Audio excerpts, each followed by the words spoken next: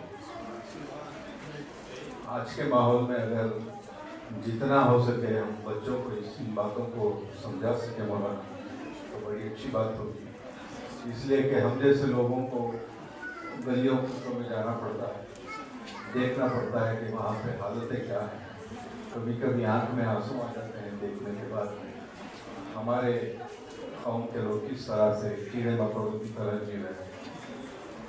تو بہرحال زیادہ اس بحث میں اس مجلس میں جانا نہیں چاہتا، اس لیے کہ ماحول بہت اچھا ہے، بڑے اچھے انداز میں عبید اللہ شریف صاحب اور ہمارے مبین منور صاحب نے اس کو آرگنائز کیا ہے، بچوں کو انکریجمنٹ دلانے کے لیے اردو میں اور عربی میں پڑھنے کے لیے، انکریجمنٹ کے لیے۔ ایسی ہر ایک مدرسے میں، ہر ایک جگہ ایسے فنکشنز کی بہت ضروری ہے۔